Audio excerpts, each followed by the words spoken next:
इस वक्त आपको सीधे सीएम योगी के संबोधन में लिए चलते हैं। और इस पूरी प्रक्रिया को लोकतांत्रिक तरीके से चयन करने और आज इस कार्यक्रम में अपनी उपस्थिति से इस गरिमामय समारोह को, परिचय समारोह को और भी गरिमापूर्ण तरीके से आप लोगों के द्वारा यहां पर संपन्न किया जा रहा है। इसके लिए मैं आप सबका भी हृदय से अभिनंदन करता हूं। हम सब जानते हैं कि भारत ने स्वतंत्र होने के उपरांत अपने संसदीय लोकतंत्र को अंगीकार किया और जिसका आधार लोकतंत्र के वे तीन महत्वपूर्ण स्तंभ हैं, जिनमें विधायिका है, न्यायपालिका है और कार्यपालिका है।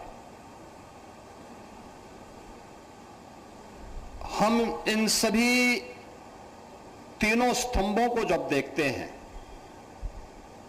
तो तीनों स्तंभ एक दूसरे के भावनाओं का सम्मान करते हुए अपनी लक्ष्मण रेखा के अंदर अपने अपने कर्तव्यों का निर्वहन भारत के संविधान के प्रति अपनी निष्ठा को व्यक्त करते हुए जब पूरी निष्ठा के साथ कार्य करते हैं तो वह एक सामान्य नागरिक उससे लाभान्वित होता है। राष्ट्र की एकता और अखंडता को हम मजबूती प्रदान करने में अपना योगदान दे पाते हैं। जब हम न्यायपालिका की बात करते हैं तो इन तीनों, चाहे वह विधायिका हो, कार्यपालिका हो या न्यायपालिका, इन तीनों के बीच यानी न्यायपालिका के संवाद को आगे बढ़ाने में जो महत्वपूर्ण भूमिका होती है वह हमारे अधिवक्ताओं की होती है। एक सामान्य नागरिक की बात को न्यायपालिका तक पहुंचाना और उसको समस्या तक पहुंचाने का, समाधान का रास्ता भी निकालना, इसमें एक बड़ी भूमिका आप सभी अधिवक्ताओं की है। और उस भूमिका को एक विश्वास के संबंध के रूप में स्थापित करना यह अत्यंत महत्वपूर्ण है। मैं अक्सर इस बात को मानता हूं कि हमारे अधिवक्ता केवल एक मुकदमा नहीं लड़ते, बल्कि एक सामान्य नागरिक के विश्वास के प्रतीक होते हैं। वह समाज के एक विधिक सलाहकार भी हैं। वे संविधान के एक सच्चे प्रहरी के रूप में, उस वाहक के रूप में, सारथी के रूप में अपनी भूमिका का निर्वहन भी करते हैं। और याद रखना, विधि का शासन तब आता है जब न्याय की गुणवत्ता हो, न्याय सुलभ हो, सर्वसुलभ हो और समयबद्ध हो। न्याय की गुणवत्ता के लिए, न्याय की सुलभता के लिए और न्याय की समयबद्धता के लिए भी जो सबसे बड़े वाहक के रूप में जिनकी महत्वपूर्ण भूमिका होती है वह अधिवक्ताओं की होती है। और ऐसे अधिवक्ताओं से जुड़े हुए उनके बार एसोसिएशन में मुझे एक बार फिर से आने का अवसर प्राप्त हुआ है। मैं इस अवसर पर आप सभी का हृदय से अभिनंदन करता हूं। नवनिर्वाचित कार्यकारिणी को हृदय से बधाई भी देता हूं। गोरखपुर सिविल कोर्ट की स्थापना, इसका एक लंबा इतिहास है। 1895 में इसकी स्थापना होती है। अब सोचो, पीढ़ी दर पीढ़ी न्याय के लिए, सत्य के लिए, समाज के उन मूल्यों और उन सिद्धांतों की स्थापना के लिए गोरखपुर का यह न्यायालय परिसर पूरी प्रतिबद्धता के साथ लगा हुआ है। याद करिए, देश की आजादी के आंदोलन के दौरान भी गोरखपुर की कचहरी की बड़ी भूमिका थी।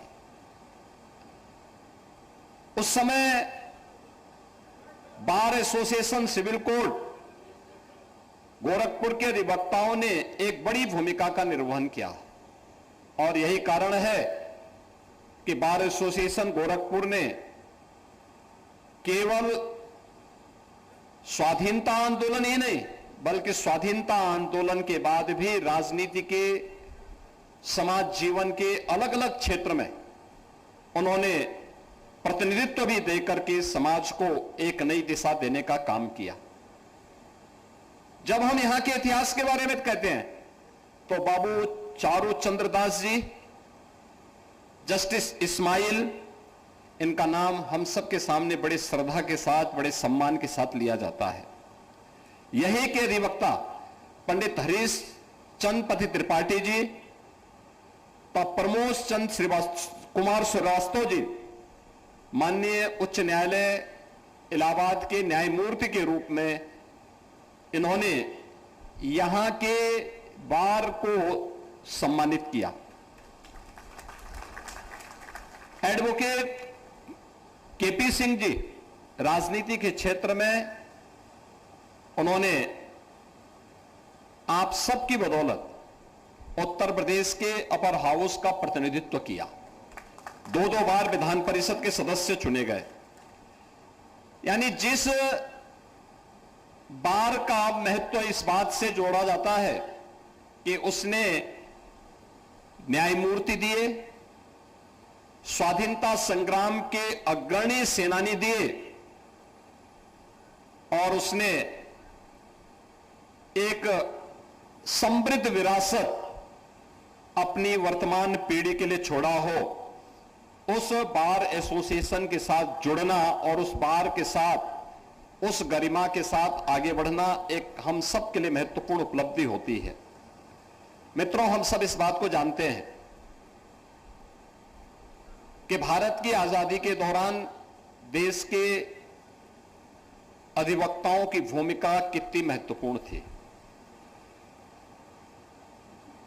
उस समय देश की आजादी के आंदोलन को नेतृत्व देने वाले जितने भी बड़े नेता थे, राष्ट्रपिता महात्मा गांधी हो, नेताजी सुभाष चंद्र बोस हो, लौह पुरुष सरदार वल्लभ भाई पटेल हो, भारत के संविधान सभा के अध्यक्ष डॉक्टर राजेंद्र प्रसाद जी हो, भारत के संविधान के शिल्पी बाबा साहब डॉक्टर भीमराव अंबेडकर हो, देश के प्रथम प्रधानमंत्री पंडित जवाहरलाल नेहरू हो,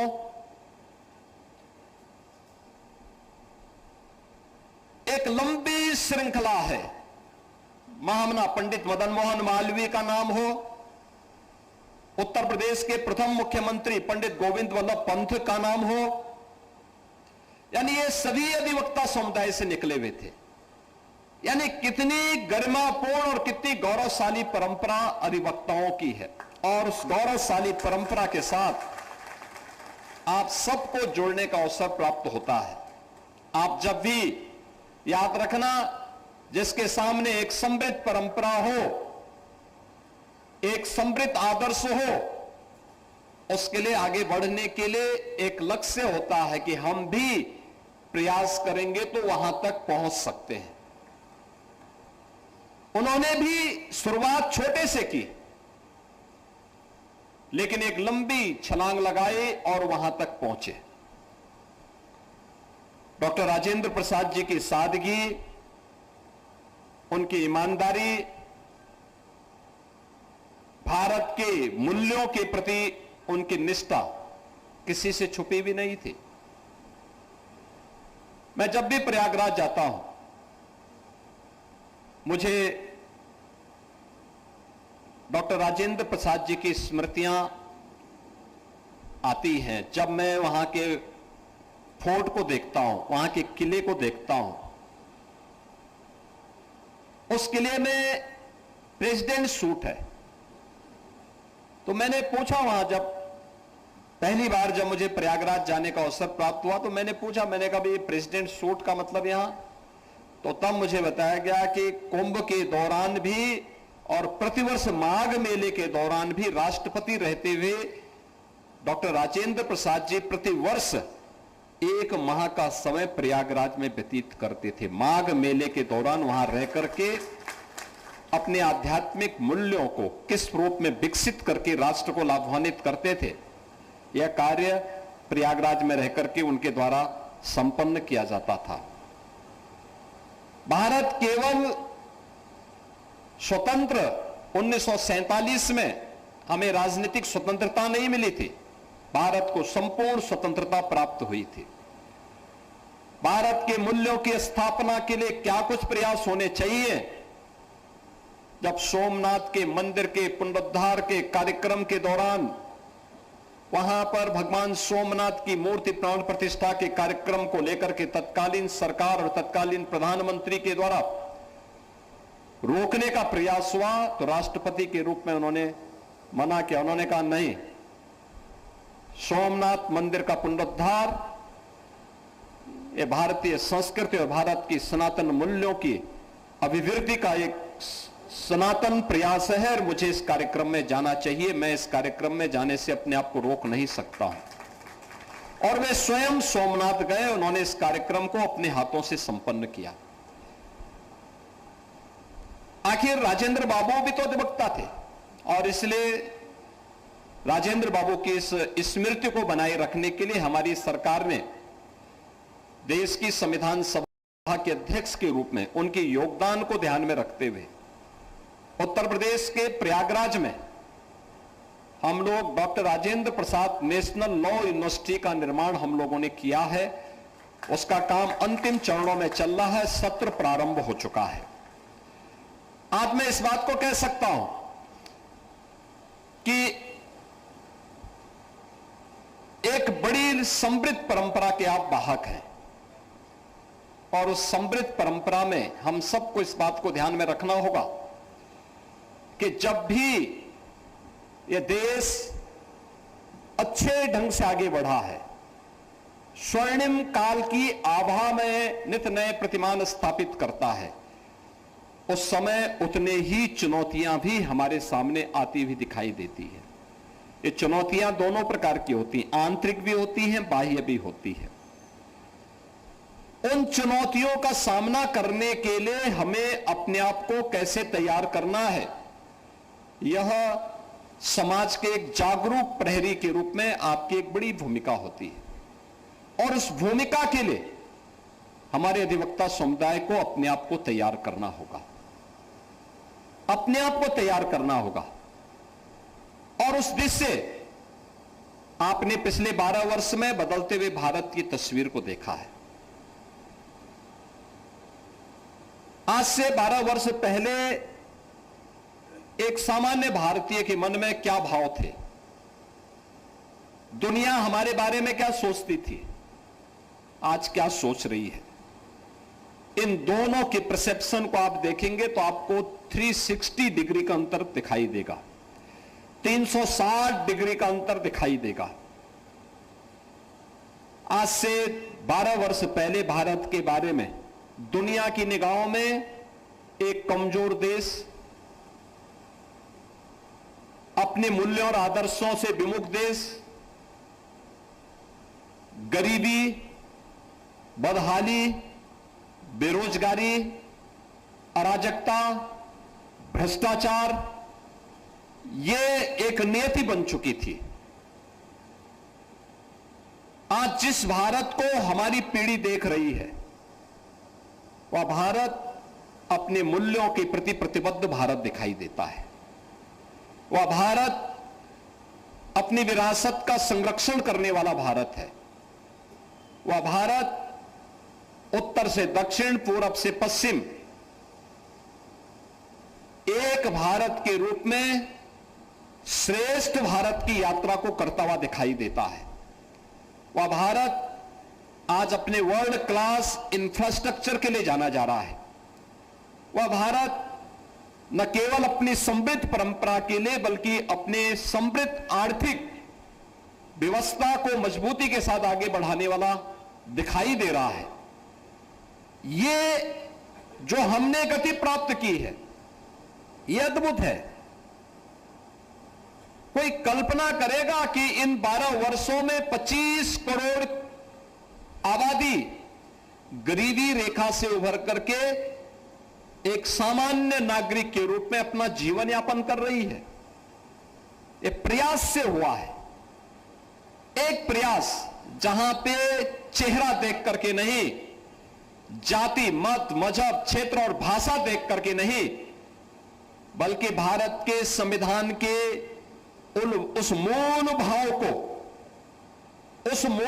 को ध्यान में रख करके, जहां पे हर व्यक्ति के साथ समता का व्यवहार हो, हर व्यक्ति को न्याय प्राप्त करने का अधिकार हो, जहां पर हर व्यक्ति के साथ बिना भेदभाव के शासन की योजना के साथ जोड़ने का भाव हो, वो आज देखने को मिलता है। याद करिए, कोविड कालखंड के दौरान जब पूरी दुनिया पस्त थी, तब भारत कोविड वैक्सीन बना रहा था।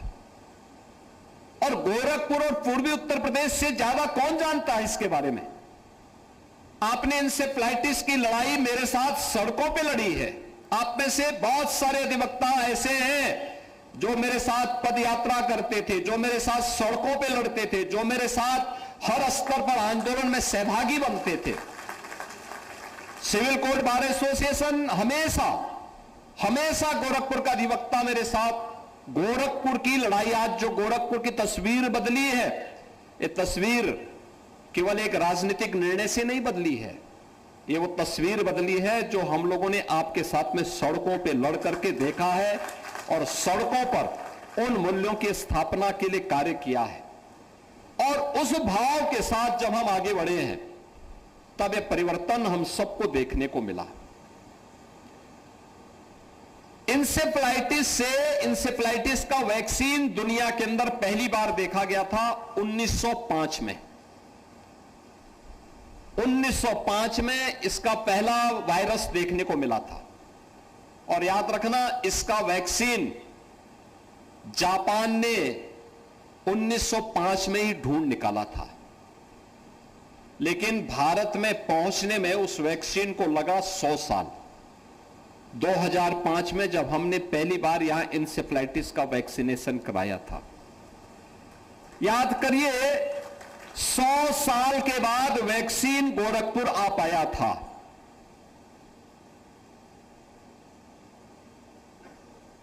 बीमारी 100 साल पुरानी है। दुनिया में वैक्सीन 100 साल पहले बन चुकी थी, लेकिन गोरखपुर आने में उस वैक्सीन को लगे 100 साल।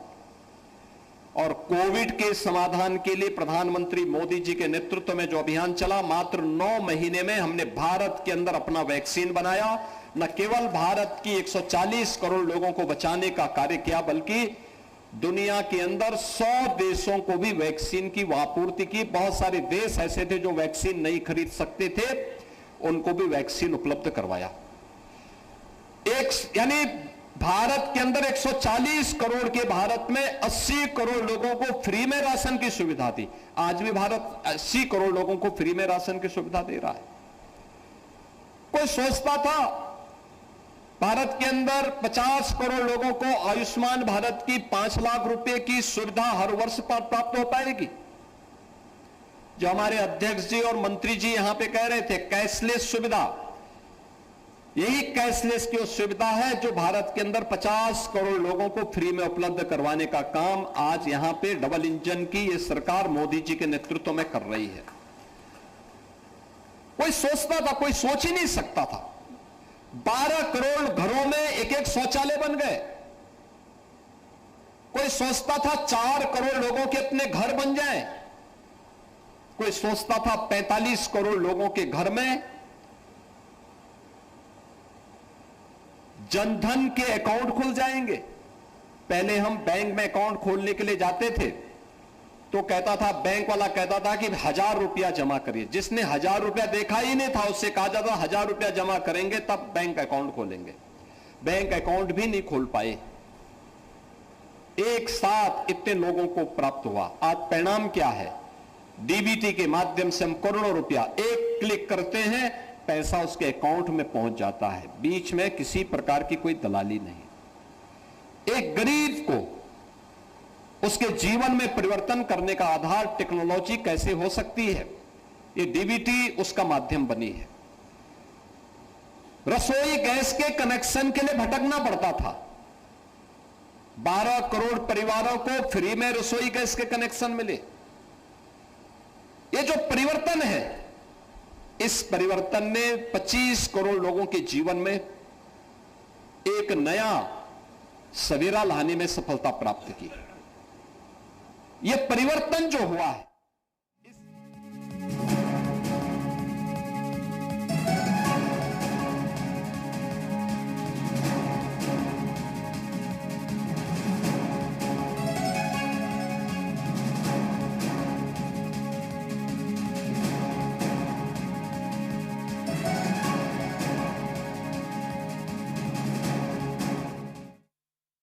ताकतें ऐसी हैं जो उसको स्वीकार करने को तैयार नहीं। उन्हें अच्छा नहीं लगता क्योंकि भारत अब बॉटम 3 नहीं बल्कि दुनिया के बॉटम 5 राष्ट्रों में भारत की गिनती हो गई है। यानी टॉप 5 में भारत आ गया है। बॉटम 5 से टॉप 5 की इस यात्रा में भारत ने जो यात्रा तय की है, ये दुनिया के उन देशों को अब अच्छा नहीं लग रहा है जिनको लगता है कि अगले कुछ वर्ष में भारत टॉप 3 में आएगा। टॉप 3 में मतलब अमेरिका, चीन और भारत, 3 देश रहेंगे जिनके बीच में प्रतिस्पर्धा होने वाली है। और उस प्रतिस्पर्धा में भारत को रोकने के लिए अनेक षड्यंत्र होंगे। ये षड्यंत्र होंगे सोशल मीडिया प्लेटफॉर्म के माध्यम से। फेक अकाउंट बना करके, जातीय समूहों को लड़ा करके, समाज में विद्वेष की स्थिति पैदा करके, क्षेत्र, भाषा और जाति के आधार पर फिर से विभाजन की उन स्थितियों को पैदा करने का प्रयास जो अंततः भारत को कमजोर करेगा। हर एक संस्था को कमजोर करने का प्रयास। कोई न्यायपालिका पे उंगली उठाएगा, कोई कार्यपालिका पे उंगली उठाएगा, कोई विधायिका पे उंगली उठाएगा। इन सबको कमजोर करने के प्रयास होंगे। और उन स्थितियों में हमारे अधिवक्ता समुदाय की एक बड़ी भूमिका होने वाली है। अधिवक्ता समुदाय समाज के एक जागरूक प्रतिनिधि के नाते उनका दायित्व बनता है कि समाज के जागरूक प्रतिनिधि के रूप में देश और समाज के हित में जो कुछ होगा वही हम करेंगे। इस भाव के साथ हमें आगे बढ़ना होगा। याद करिए, आजादी के 70 वर्षों तक हम लोग उन लोगों की ओर देख रहे थे जिन लोगों ने हमें गुलाम बनाया। पहली बार हो रहा है जब भारत अपनी नीति तय कर रहा है, अपनी नीतियां बना रहा है और अपना नियंता भारत स्वयं बना हुआ है। दुनिया का कोई देश हमारा नियंता नहीं बनेगा, यह भारत पहली बार तय कर रहा है। और आज उसी के बारे में, जिसके बारे में माननीय जनपद न्यायाधीश महोदय यहां पे कह रहे थे, उन्होंने कहा कि भारत ने 3 नए कानून लागू कराए। याद करिए, 3 नए कानून को लागू करने में आपकी बड़ी भूमिका है। और किस प्रकार से एक कॉमन मैन को पता लगा कि हां, मेरे देश में मेरा अपना कानून है। भारत नागरिक सुरक्षा संहिता 2023, भारतीय न्याय संहिता 2023 और भारतीय साक्ष्य अधिनियम 2023, ये तीनों नए कानून आज लागू हो चुके हैं। सफलतापूर्वक इसको लागू किया जा चुका है। लोग न्याय प्राप्त कर रहे हैं। 7 वर्ष से ऊपर की प्रत्येक सजा के लिए फॉरेंसिक एविडेंस आवश्यक है। पहले क्या था, 2017 में उत्तर प्रदेश के अंदर केवल 2 फॉरेंसिक लैब थे। उनमें पेंडेंसी इतनी ज्यादा थी कि कोई भी एविडेंस वहां वर्ष लगते थे उसके रिजल्ट आने में, तब तक सारे जितने भी सैंपल होते थे वे नष्ट हो चुके होते थे और अपराधी को सजा नहीं मिल पाती थी। आज हम लोगों ने 12 फॉरेंसिक लैब तो स्थापित कर दिए हैं, 6 पे हमारा काम चल रहा है। पहली बार यूपी के अंदर हम लोगों ने स्टेट फॉरेंसिक इंस्टीट्यूट का गठन भी, स्थापना भी लखनऊ में कराया है और हर जिले में 2 फॉरेंसिक वैन हम लोगों ने उपलब्ध करवाई है और इन सब में ट्रेन्ड मैन पावर हमने उपलब्ध करवाया है। यानी जो प्रशिक्षित मानव संसाधन है ये इन सभी में उपलब्ध है। और आज यही कारण है कि जब 3 नए कानून लागू हुए तो उस दौरान हम अपने आप को पूरी तरह तैयार कर चुके थे। आज एक सामान्य नागरिक भी बोल सकता है कि हाँ, तो मैं भी न्याय प्राप्त कर लूंगा और मुझे भी इन सभी मुद्दों पर आगे बढ़ने का पूरा अधिकार है। और उन स्थितियों में आज हम सबका दायित्व बनता है कि जब भारत एक सही दिशा में आगे बढ़ रहा है तो उन सबको हमें प्रभावी ढंग से आगे बढ़ाना, उसमें हमें अपना योगदान देना होगा। आज यूपी के बारे में हर व्यक्ति क्यों अच्छा बोल रहा है? आप देश के अंदर कहीं भी चले जाइए, 17 के पहले ऐसी स्थिति नहीं थी। 17 के पहले ऐसी स्थिति नहीं थी। 17 के पहले यूपी का व्यक्ति कहीं भी यूपी के बाहर जाता था, लोग शक और संदेह की निगाह से देखते थे। कहां से? यूपी से। ओ, शक की निगाह से देखते थे। यानी वह अगर आपसे मिलना भी चाहता है तो दूरी बनाता था, 10 कदम दूरी बनाता था। और आज मैं कह सकता हूं, आप देश के अंदर कहीं भी जाएंगे, अपना यूपी का परिचय देंगे तो वह 10 कदम दूर होगा तो 10 कदम आगे चल करके आपसे गले मिलने का जरूर प्रयास करेगा। यह परिवर्तन, और यह परिवर्तन इसलिए हुआ है क्योंकि प्रदेश में कानून का राज हो। इस प्रतिबद्धता को व्यक्त करने के लिए हम लोगों ने पूरी प्रतिबद्धता के साथ उसके लागू किया। आप सोचो ना, जहां पहले कट्टा और बम बनते थे आज वहां ब्रह्मोस मिसाइल बन रही है। ब्रह्मोस मिसाइल देश को सुरक्षा प्रदान कर रही है। वहां डिफेंस मैन्युफैक्चरिंग कॉरिडोर से भारत की रक्षा आत्मनिर्भरता के लक्ष्य को प्राप्त करने की दिशा में हम आगे बढ़ रहे हैं। जिस राज्य में पहले बेरोजगारी और पलायन जिसके लिए एक चैलेंज था, आज उस राज्य सबसे कम बेरोजगारी दर वाला राज्य है देश के अंदर। सबसे बड़ी आबादी का राज्य, लेकिन बेरोजगारी की दर सबसे कम, क्योंकि उसके लिए उन नए स्रोतों को ढूंढा गया, उस प्रकार का माहौल बनाया गया, उस प्रकार का इंफ्रास्ट्रक्चर तैयार किया गया। आपको यहां से लखनऊ जाने के लिए पहले 5-6 घंटे लगते थे, आज 3.5 घंटे में आप लखनऊ जा सकते हैं। वाराणसी जाने में आपको पहले 4 से 5 घंटे लगते थे, आज 2.5 घंटे में आप वाराणसी जा सकते हैं। पहले एयर कनेक्टिविटी नहीं थी, आज बेहतरीन एयर कनेक्टिविटी है। पहले हर सड़क पे जाम था, आज जाम नहीं है, आज चौड़ी सड़कें हैं। एक नया गोरखपुर भर करके सामने आया है। पहले रामगढ़ ताल पूरे गोरखपुर सिटी के सीवर और ड्रेनेज का एक गढ़ बन चुका था, आज वहां पर बड़े बड़े लोग अपना आवास खरीद रहे हैं। और मैं देखता हूं शाम के समय तो भारी संख्या में टूरिस्ट वहां रहते हैं, भारी संख्या में रहते हैं। यह जो परिवर्तन हुआ है, ये परिवर्तन इसलिए हुआ है क्योंकि परिवर्तन का वाहक देश है। देश चाहता है, जनता चाहती है, युवा चाहती है, और उस परिवर्तन का आधार बना है। पहले उपद्रव होते थे, कर्फ्यू लगता था, दंगे होते थे, अब उपद्रव नहीं, अब उत्सव है। हर जनपद में उत्सव, हर जनपद में महोत्सव हो रहे हैं। दंगा और कर्फ्यू नहीं है, हर ओर खुशहाली है, हर ओर लोगों के मन में एक नया भाव है। हम लोगों ने अनेक प्रकार से इन कार्यों को आगे बढ़ाने का काम किया और एक प्रयास केवल एक स्तर पर नहीं हुआ। शासन उसको लागू करने वाला है, लेकिन उसको इंप्लीमेंट करने में समाज के अलग अलग शासन प्रशासन समुदाय के अलग अलग तबके के लोगों की भूमिका, और सबने जब एक साथ एक स्वर में एक दिशा में चलना प्रारंभ किया, एक दिशा में बोलना प्रारंभ किया, उसका परिणाम हम सबके सामने आया है। और इसीलिए राज्य सरकार भी जब भी वेलफेयर की स्कीम को आगे बढ़ाने की बात आती है तो हम भी बार बार इन चीजों को कहते हैं कि नहीं, होना चाहिए, जरूर इस कार्य को आगे बढ़ाया जाना चाहिए। और उसी क्रम में हम लोगों ने जो तय किया था, सबसे पहले अधिवक्ता कल्याण निधि की स्थापना के कार्य को आगे बढ़ाते हुए, याद करिए, पहले कल्याण निधि में केवल 1.5 लाख रुपए प्राप्त होते थे। किसी विद्वान अधिवक्ता की दिवंगत होने पर मात्र 1.5 लाख मिलते थे। हमने कहा भी 1.5 लाख बहुत कम राशि है, इस राशि को हमने 5 लाख रुपया किया, 5 लाख रुपया किया।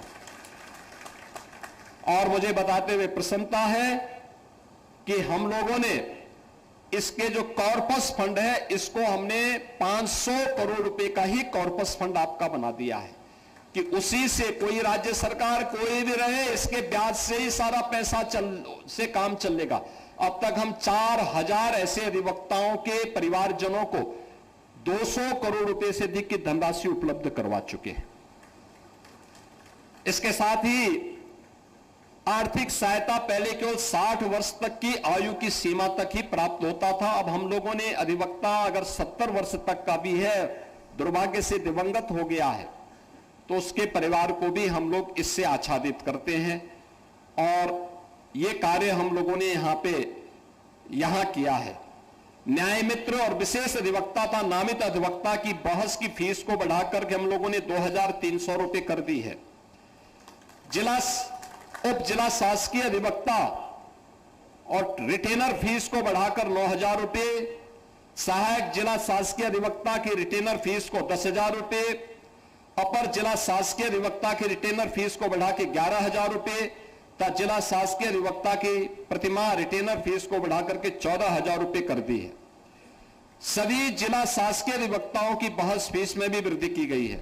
माननीय उच्च न्यायालय और माननीय सर्वोच्च न्यायालय की में राज्य की पैरवी करने वाले जितने भी हमारे विद्वान अधिवक्ता हैं, विधि अधिकारी हैं, उनकी फीस को भी 50% से अधिक की वृद्धि इसमें हम लोगों ने की है। अधिवक्ता सामाजिक सुरक्षा निधि योजना के अंतर्गत अब तक हम लोगों ने 87 करोड़ 86 लाख रुपए की से अधिक की धनराशि का भुगतान भी हम लोगों ने किया है। और युवा पीढ़ी के अधिवक्ताओं के बौद्धिक रूप से समृद्ध करने के लिए पुस्तकें और विधिक जो पत्रिकाएं हैं उनके क्रय के लिए भी 1 करोड़ 60 लाख रुपए से अधिक की धनराशि हम लोगों ने अब तक जारी की है।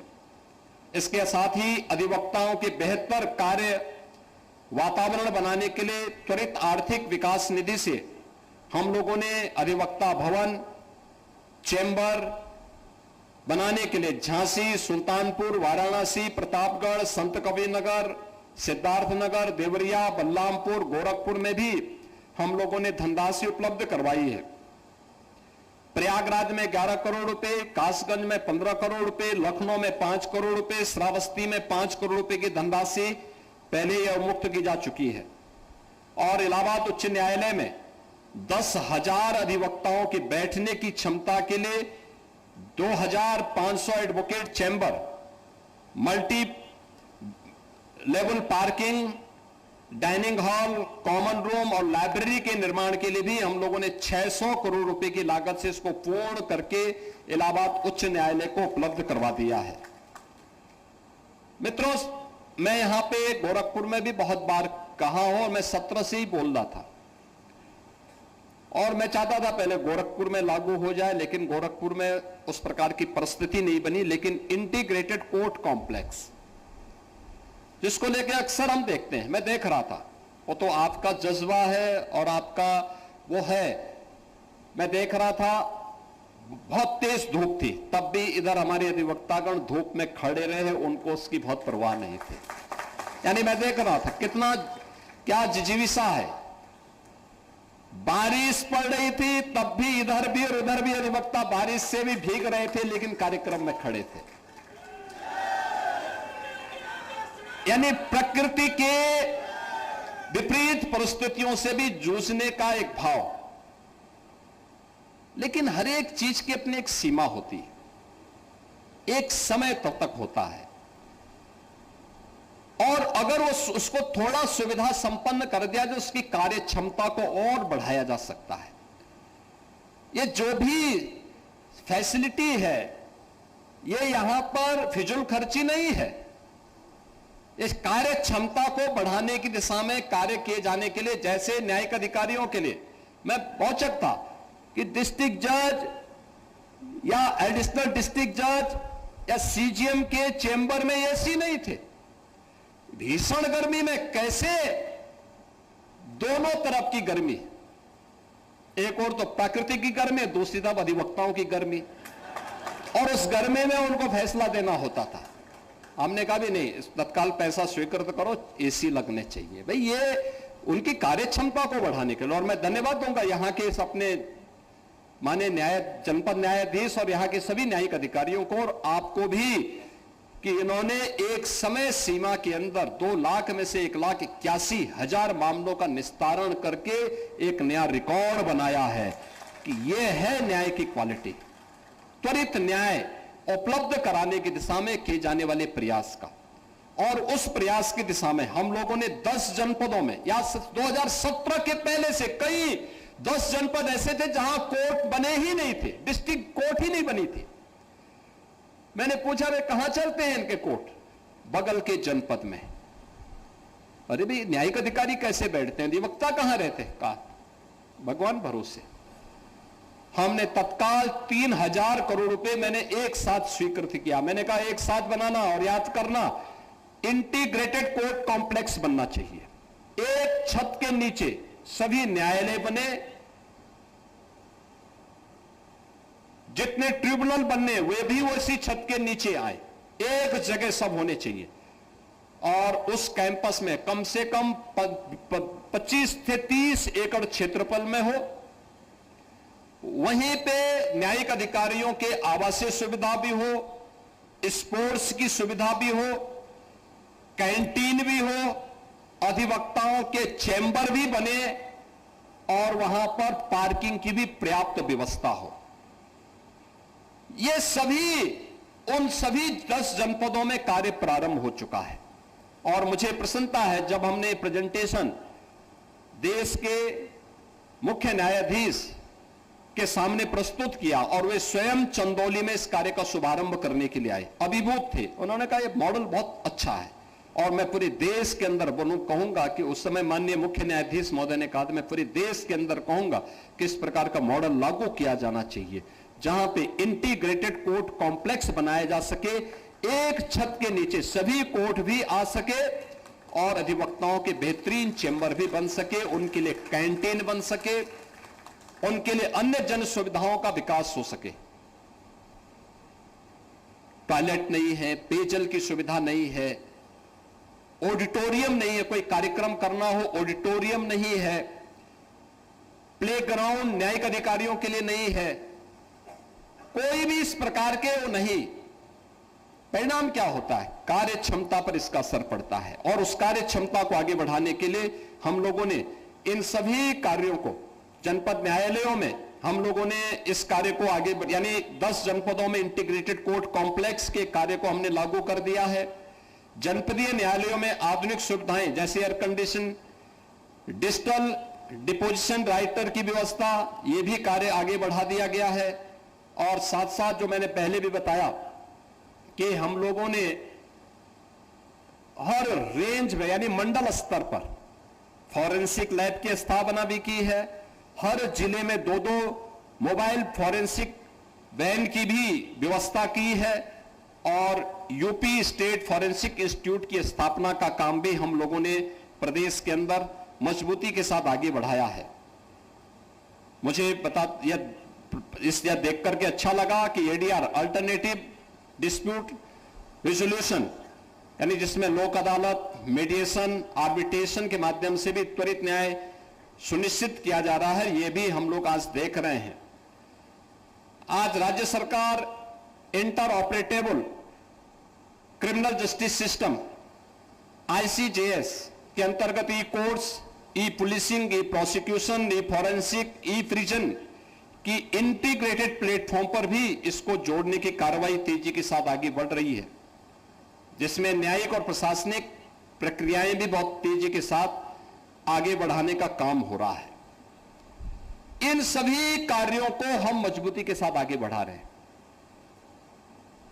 और मेरा मानना है अधिवक्ता समुदाय की इसमें एक बड़ी भूमिका होगी। जो बात अभी हमारे नवनिर्वाचित पदाधिकारी यहां पे कह रहे थे, उपाध्याय जी कह रहे थे, उनके पूज्य पिताजी, जब भी हम लोग सहजनवा की तरफ जाते थे तो बेचारे अभिभावक की तरह लिपट पड़ते थे, एक अधिवक्ता के रूप में, एक शिक्षक के रूप में, पुराने शिक्षक, लेकिन भारतीय संस्कृति के प्रति क्या समर्पण का भाव था, देखते हुए बनता था। और आज वे स्वयं यहां इस बार के अध्यक्ष के रूप में यहां पे विराजमान हैं। उन्होंने भी, अनुज अस्थाना जी ने भी, ये सभी लोग यहां पर जो बातें आज कहे हैं अधिवक्ताओं के लिए कैशलेस सुविधा के बारे में, और मैंने पहले भी कहा, वे बार एसोसिएशन और सभी लोग मिलकर के तय करें, हम तो देने को तैयार हैं और अधिवक्ताओं को मिलना चाहिए। हमने जो किया उसको भी और इसको भी हम देने को तैयार हैं और इसके लिए हम एक व्यवस्था बनाएंगे जिससे इसको आगे बढ़ाया जा सके। अन्य कुछ बातें उन्होंने और कही हैं, उन कार्यों को भी हम मजबूती के साथ आगे बढ़ाने का काम करेंगे। और मैं आपको आश्वस्त करता हूं, अधिवक्ता समुदाय इस समाज का एक बहुत जागरूक प्रहरी है, दिन रात एक करते हुए आगे बढ़ता है और उस प्रक्रिया को हमें आज भी उस जागरूक प्रहरी के रूप में देश और समाज के सामने आने वाली चुनौतियों का अपनी चुनौती मान करके उसको आगे बढ़ना होगा। हमेशा जागरूक रहना होगा, चौकन्ना रहना होगा। आपके चौकन्नापन से बहुत सारी चीजें अपने आप ही दूर दूसरित होती हुई दिखाई देंगे और उस दिशा से आपकी तैयारी बहुत महत्वपूर्ण होगी। मैं नवनिर्वाचित पदाधिकारियों से इस बारे में कहूंगा कि इनके पास एक समृद्ध विरासत है। याद करिए, लगभग 130 वर्ष की विरासत, कितनी समृद्ध परंपरा। इस समृद्ध परंपरा के वे वाहक हैं और उस समृद्ध परंपरा के वाहक के साथ साथ उनको अधिवक्ताओं के हितों को संरक्षण देने के साथ ही समाज में न्याय के लिए, संविधान के उन उच्च आदर्शों को प्रस्तुत करने के लिए और विधि के शासन की स्थापना करने के लिए एक बेहतरीन प्रयास करना होगा। बेंच और बार के बीच में बेहतरीन संवाद हो और एक सामान्य नागरिक को न्याय समयबद्ध तरीके से सहजता के साथ उपलब्ध हो, इस दिशा में उनके द्वारा किए जाने वाले प्रयास इस बार को एक नई ऊंचाइयां प्रदान करेंगे। मैं आज के इस अवसर पर एक बार फिर से आप सभी को आज के इस बार एसोसिएशन सिविल कोड के परिचय सम्मेलन के अवसर पर एक बार आप सभी विद्वान अधिवक्ताओं का हृदय से अभिनंदन करता हूं और आपको इस बात के लिए आश्वस्त करता हूं कि जो हमारे बार एसोसिएशन के अध्यक्ष और मंत्री जिन्हें जो बात हमारे सामने रखी है, सरकार उसको क्रमबद्ध तरीके से आगे बढ़ाएगी। मेरा अनुमान है कि हम लोग बहुत शीघ्र कैशलेस सुविधा के साथ अधिवक्ता समुदाय के साथ एक बार बैठेंगे, फिर से इसको लागू करेंगे। आप सभी को मैं इस अवसर पर एक बार फिर से अपनी हृदय से बधाई देता हूं, अपनी शुभकामनाएं देता हूं। धन्यवाद। जय हिंद।